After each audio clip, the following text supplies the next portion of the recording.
Welcome to the Conversations That Matter podcast. My name is John Harris. We're going to dive right into it real quick today. Last week, I was away. I was visiting family, and people were sending me some of the stuff we're going to look at, but I hadn't seen it. So now I want to talk about it because I started skimming through some of the stuff that's on my list, and I was like, oh man, this is it's sad, but it's kind of funny. And it shows something. I think the lesson we're going to see with some of the things we're looking at is that there's a certain variety of at least they think of themselves as intellectual, but these intellectual evangelical elites who are primarily social justice minded, a lot of them. But there's a certain kind of there's a strong assumption that they have, like really strong, and like emotional attachments, identity is involved in this. You can't really argue with it because it's an article of faith, and that's really the takeaway. Trusting in the prevailing COVID narrative and the treatments that we're supposed to trust, that is an article of faith now. To such an extent, you can't even get someone to look at it in any kind of semi-objective manner. Does it say, hey, like, can we look at numbers? Can you look at some of the things that may be of concern here? Can we compare it to maybe other treatments that are safe and have been proven safe for years, and maybe they're working better? Is there any reason we can have? Not really. And I think it's because of what I'm about to show you. To be in the good graces of those who are secular elites and those who hold the power it's like an article of faith. It is like it is what some of these evangelical elites live for. It really is. And I've seen this over the course of years. I wouldn't be saying this unless I have just noticed this over the course of years. And sometimes they can even say some of the right things, but then they do the bidding. Somehow they move, whenever they're practically moving people or inspiring people to act in a certain way, they always move the arrow towards the left and towards those who are in power, elites in power. And they don't represent their constituents. And this is a good example of that. You have Russell Moore and you have Daniel Darling, both formerly with the Ethics and Religious Liberty Commission for the Southern Baptist Convention. And so often, they did things that were counter religious liberty and counter ethics, against ethics. Or they moved the arrow in those directions. And they've kept doing it. Russell Moore's with Christianity Today. Daniel Darling's probably looking for a job right now. We'll talk about why. But here's the first thing I want to share with you. Russell Moore, a batch of breakthrough COVID has hit our house. Maria felt okay. The older vaccinated boys were fine all along. It's because they were vaccinated. That's the insinuation. I feel like I've been run over by a bulldozer. Now, this is the same Russell Moore who posted himself double masked with a Lord of the Rings Hobbit mask and on the top, and he said, "This Hobbit's been vaccinated." And he's saying now he feels like he's been run over by a bulldozer. Okay, not exactly your poster child for vaccines. But we go on here, and he says, still, that's nothing compared to what others are experiencing around the world. He's grateful, and then he follows it up. The numbers are showing us the rates of vaccinated people hospitalized is tiny, deaths even more so. I'm glad to be vaccinated, but plead with you all to do so too. Just think to yourself for a moment. If you were the poster child or trying to promote a certain treatment and it didn't work, or it's not working well, would you be posting about it? I mean, I'm just saying, what's the point of this? Like, if you really if you really think it works, why are you, or you want to promote that it works, why are you telling people, I feel like I got run over by a bulldozer? And it gets funnier.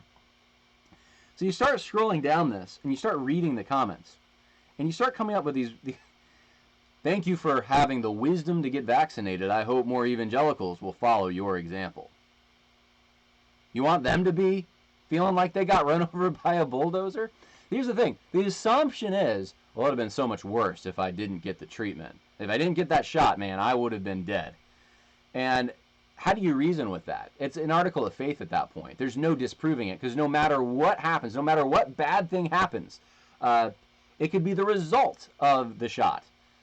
They're still going to say, well, it would have been much worse if we didn't get it. And I showed some numbers. I showed some studies, at least, that are indicating that, look, if you already had it, then you have immunity. more so than getting this the shots will give you. Um, your body's kind of, it's cool. Your body's cool like that. God designed it that way. And there's other things, the things that like were recommended during SARS-CoV-1, like 2004, 2005, that you can do that will help you combat this. And it is real, and it'll help you. And I've mentioned some of those treatments. But it's like you put that on the shelf. Don't even talk about it. That's crazy talk. Only focus on the approved big pharma, supposed solution to this. Other comments. Grateful you all are vaccinated. Yeah, there you go. There's one there. Grateful you are vaccinated. Get rest. I hope you'll inspire others to get vaccinated. Just picture this. Russell Moore on his deathbed, feeling like he got run over by a truck. Now I can say this because he's recovered as far as I know, which is good for him. But he's feeling like he got run over by a truck, and he's now inspiring others to get vaccinated. That image just doesn't inspire us. But this is, in my mind, this is just twisted thinking. It's just they're not. It doesn't cause them to think like maybe it didn't work. Maybe it just didn't do what it was supposed to do, or it's not as effective as it should be. Maybe there were some other solutions that were being talked about that might be better. No, this. There's a class of people that they'll believe whatever the elites tell them, and they want to be in their good graces and their favor. And I can say that because I've been watching these people for so many years now. But it gets them into these twisted, weird spots like this. So I thought it was kind of funny.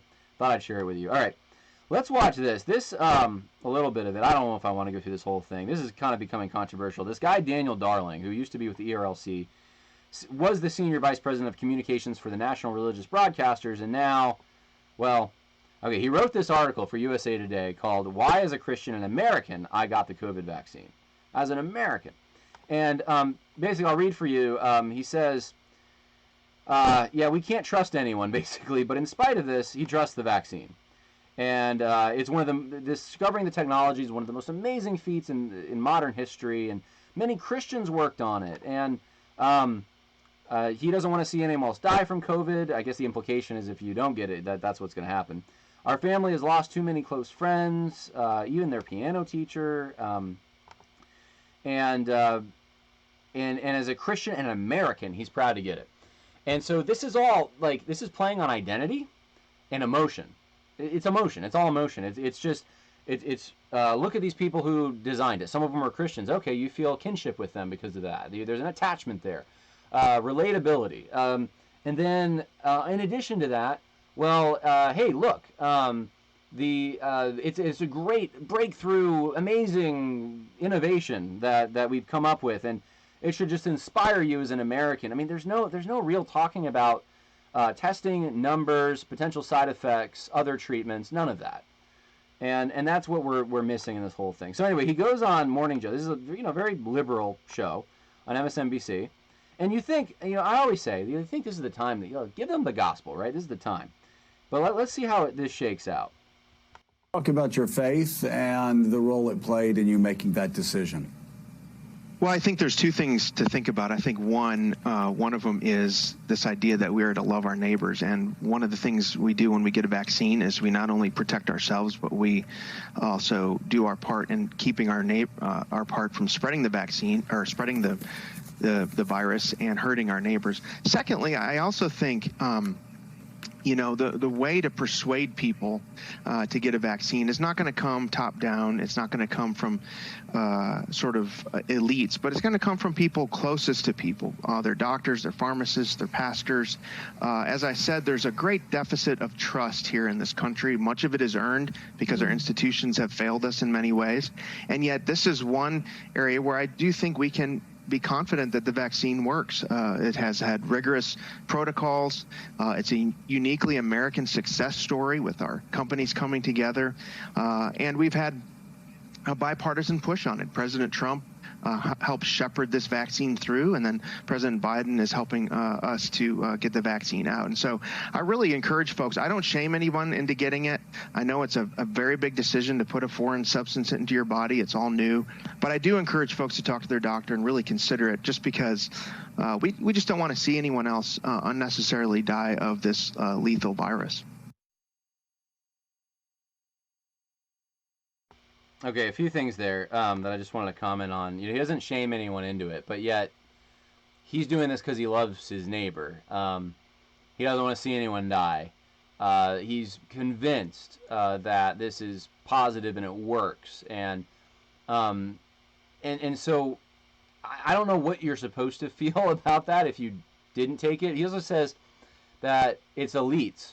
The elites pushing this isn't going to work, but then you're writing from the pages of USA Today, and it's just and you're on MSNBC talking about it. Like, what's the point if that's not going to work to convince people? Elites talking on elite networks and elite magazines. I'm not sure. I don't know what's the point of all this.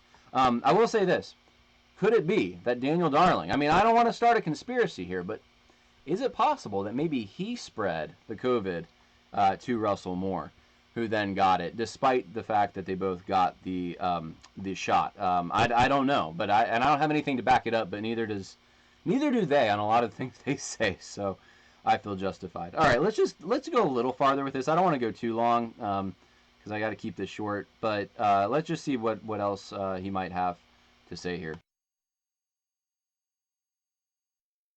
So, Dan, I've asked this question before of other evangelicals that have come on this show, and what I don't understand about many of my friends and family members are the conspiracy theories that they seem to be more prone to on Facebook. As I say, we as evangelicals believe we have the greatest story ever told as the foundation of our lives. We really don't need some Chinese religious cult sending conspiracy theories across the world to influence us. We don't need conspiracy theories on Facebook to wrap our arms around. Why is it that many of our fellow brothers and sisters are not listening to their pastors, not listening to their doctors, not following the words of Jesus, doing to others as you would have them do unto you? And instead, and not listening to their family members, and instead clinging to lies that are spread on Facebook.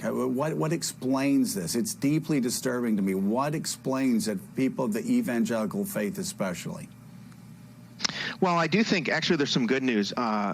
Vaccine hesitancy among evangelicals has dropped significantly. And actually, if you follow the work of someone like Ryan Burge of Eastern Illinois University, a sociologist, actually evangelicals are not the most hesitant cohort. There's hesitancy among young people who have no faith. There's some hesitancy among African American populations. But secondly, I do think the reason why there's vaccine hesitancy and there's a tendency to believe conspiracy theories is twofold. I think, first of all, as I said, there's a deficit of trust in our institutions. And when trust goes down, belief in conspiracies goes up. Number two, I think many of us are more discipled and catechized by our political pundits and people we prefer on the left and the right than we are by Scripture. And I think we need to return to really being discipled by our faith. And so there is good news, though, anecdotally in my world. A lot of folks who have been very hesitant are getting the vaccine, and I'm hearing from pastors around the country that that's the case as well. But he wouldn't want to shame anyone into getting it, right? It's just that if you follow the words of Jesus, you'll get it, and if you don't, then you're listening to your political pundits. I mean, that's the Ed Stetzer talking point, right? This is the whole, the reason Christians are basic conservative, basically. That's usually how it comes down. The reason that they're the way they are is it's really just because they're watching Fox News and Tucker Carlson, and they're listening too much to Tucker Carlson. And that's why they're concerned about critical race theory. Remember that from Ed Stetzer. And he's doing the same kind of play here. It's actually really offensive. It's like you're you're choosing Tucker Carlson over Jesus is kind of the insinuation. And so, he's saying this on MSNBC. Again, writing from the USA Today. I mean, he's certainly involved with these more progressive publications, and I mean, he's followed up, and we're going to go to that in a minute, and writing for, I think it was USA Today or somewhere else, a liberal publication. And I don't understand why is it that he doesn't defend his fellow evangelicals other than to say, well, no, they're coming around to your side. They're starting to believe what Joe believes on MSNBC. He doesn't contradict Morning Joe and say, hey, look, Joe, Mr. Joe Scarborough, I understand your concern, but I just want you to know that Christians, they might see things differently, the ones that are hesitant about this, and and not just assume that it's all a big conspiracy theory, and not just let Joe accuse them of not following Jesus. I mean, it's a pretty big accusation. The Christians are supposed to follow Jesus, right? So if they're not following Jesus in the sense that they're hesitant about this treatment because they think actually it's not loving, and I made a whole post about this. I'm trying to love my neighbors by not doing this, by warning them of the things that are coming out about it, by telling them about the other treatments that exist that could help. Maybe that's how we're supposed to do this, but the door is shut to all of that. That you're not even allowed to entertain those ideas at all. Seeking wisdom diligently, not going to happen. There's only the person who has the wisdom is the person who is in charge with the force to implement mandates, and it's the elite institutions as well, and that they have a force called peer pressure, and so I don't know. It's just sad to me. It's just like, what's the point of even having an evangelical go and talk if that's what they're going to say? If they're just going to repeat the same kinds of things and back up whatever the elites are saying. Why not have someone who's going on there and is going to defend Christianity and Christians and their interests, and also is going to actually seek the truth and do so diligently and be unique a little more. This is just so. I mean, I don't need to get this from Daniel Darling. I could just get this from Joe. He could talk himself and do a monologue, and we get the same thing, pretty much. Why be that way? Why not give them the gospel when you have the opportunity? Why not represent something eternal? I don't know. It's just such a big platform, and there's so many people watching that aren't saved, and I just can't imagine being in that platform. And I mean, I guess there's certain times maybe you run out of time and you don't get to share the truth of Christianity, but oh man, I can't imagine. I would be like chomping at the bit. It's time to share the gospel. We're on MSNBC. Wow, look what God did. Let's move on from this though. Let's go to this. Oh, this was a reaction. So what happened apparently is that Daniel Darling got fired from the National Religious Broadcasters because apparently they have a policy. You're not supposed to take a side on the COVID stuff. So then this guy, this is only a 2-minute video. His name, what is his name? I'm forgetting his name. He's on the resolutions committee for the SBC, or he was. Anyway, he'll probably say what his name is. Hold on. Hey guys, Bart Barber at the end. Bart Barber, that's right, Pastor Bart Barber. Recognized his face. I couldn't remember his name off the top of my head. Okay, so Bart Barber, this is the guy who invited Dwight McKissick to preach at his church, on the resolutions committee for the SBC, pushing all the stuff that was pushed last time around. I know I've seen him several times on Twitter. He tends to defend the social justice side of things. He's got, I guess I would consider him more of a company man in the SBC. And so this is his reaction to this whole deal that happened on MSNBC. To the workday, I'm out here at the farm. I want to respond and react to the news. Dan Darling who's the national spokesman for the National Religious Broadcasters Association, he wrote an article and went on the news to encourage people to respect one another's choices about vaccination. He said that he understood why some people had reservations about the COVID vaccine, but also to say that he himself had been vaccinated, to give his rationale for being vaccinated, and to encourage people to respect one another's freedom of conscience. For that, today, the National Religious Broadcasters Association fired him. Fired him without severance, left his family without income, for suggesting that we respect one another's conscience, and for saying why he himself got vaccinated and encourages other people to be vaccinated. And you know,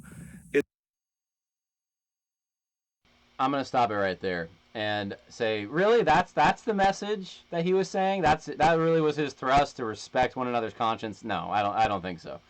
I want you to remember another name, though. Bobby Lopez. I want you to remember that name.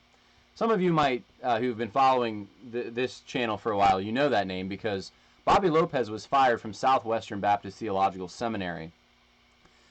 And part of the reason was because, and we have the recordings, he was sharing his testimony, and his testimony included being saved out of a homosexual lifestyle and having a family, being redeemed, and he believed that you didn't have to stay in that orientation.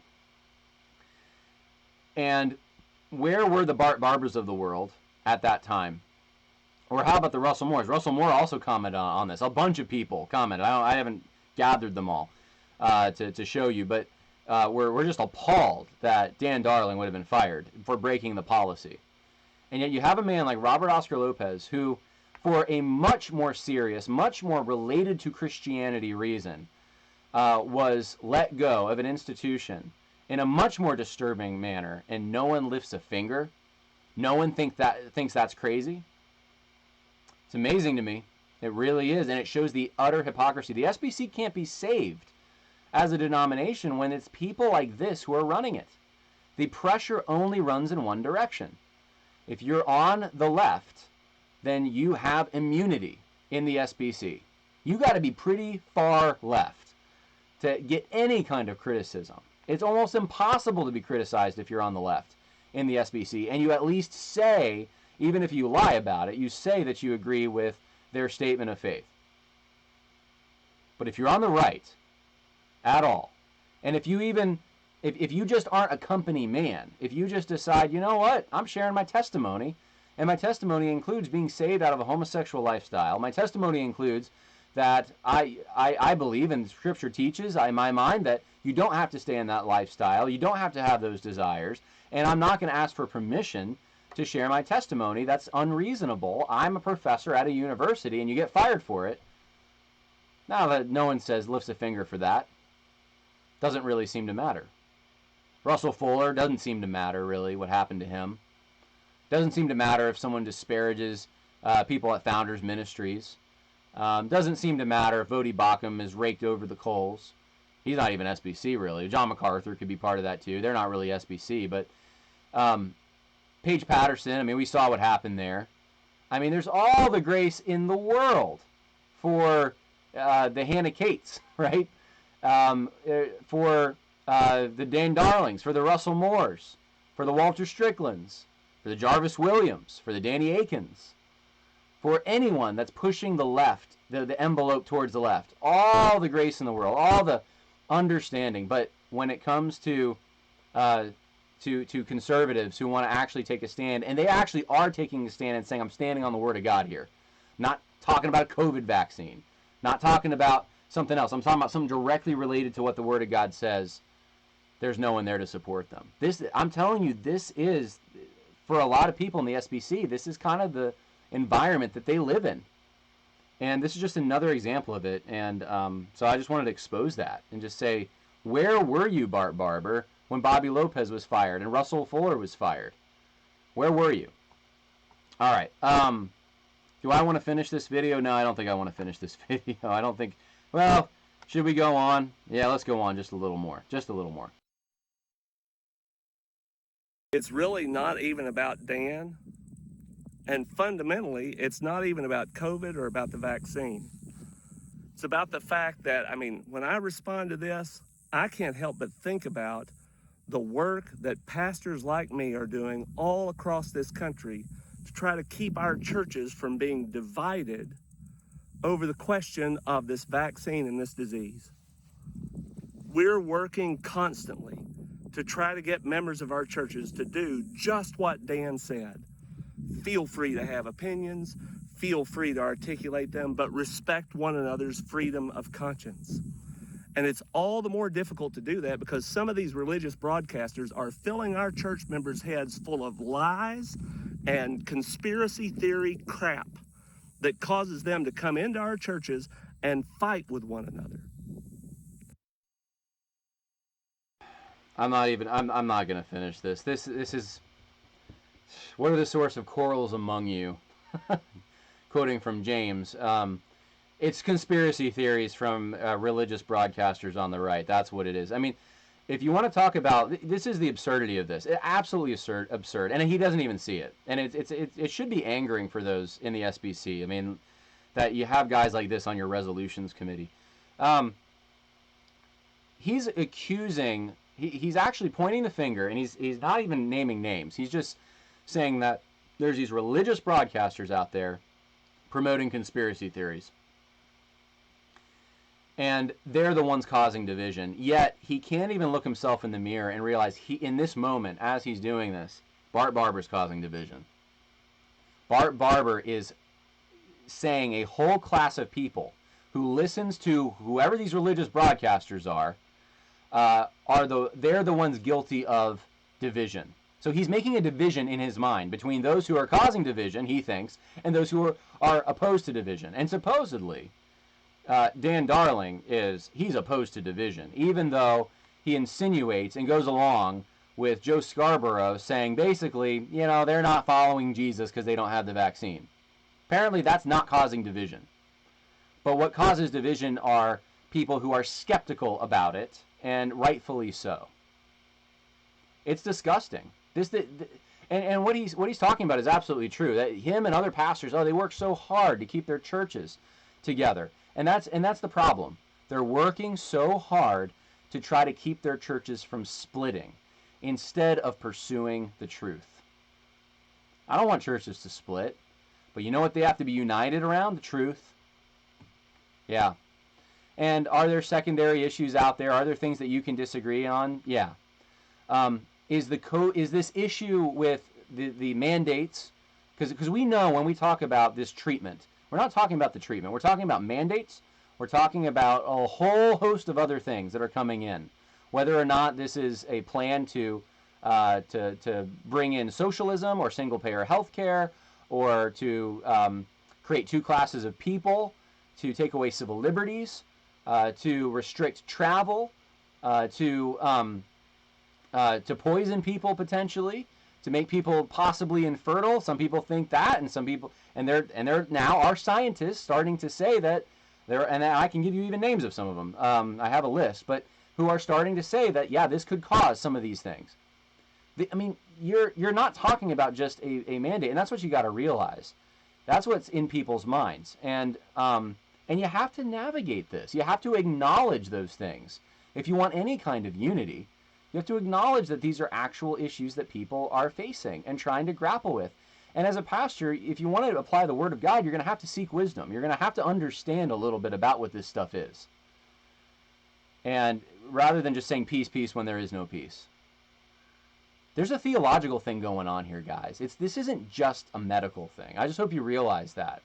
There is a theological thing. And this isn't the way that Russell Moore treats this, the way that even Dan Darling treats this. It is an article of faith that trusts the priesthood of medical lab coats and the government being the God who enforces what's good for everyone else. That's what's going on here.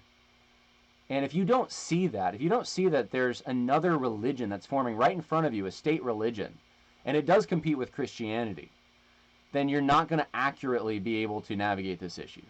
And that's what so many pastors, including, and I don't mind saying it, Dan Darling, Russell Moore, and I don't know if they're pastors, but Barb Barber is. They are guilty of this, and I don't see how they're not. The church is not in good hands with people like this. All right.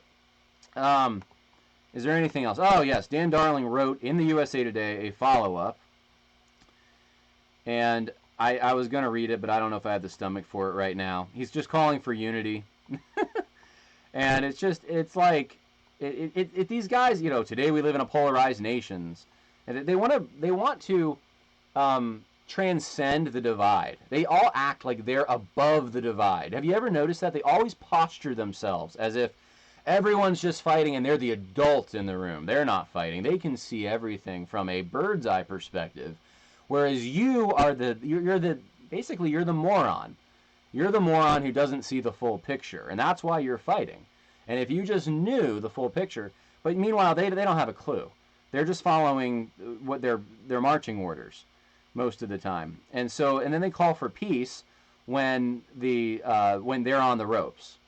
And it's peace when there is no peace. All right. I'll probably get myself worked up. I should probably stop, but that's all I have for you today. I wanted to just point that out. It's just an ongoing issue, but I wanted to bring attention to it once again, that there's a whole class of evangelical leaders out there who are punching right and soft pedaling left and demeaning the people in their audience who might be coming from a perspective that's more on the right on particular issues, like this particular one with these treatments, and they seem to have this arrogance about them, this elitism that they transcend these conflicts, when in reality they're the ones that are creating the conflicts and they don't see it. So, wanted to point that out. It is similar to some of the things that some of the ways the Pharisees acted in my mind,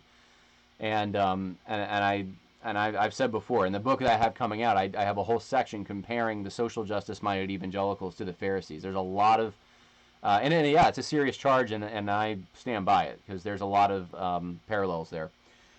Hope that was helpful to someone out there, and there'll be more coming later this week. God bless. Bye now.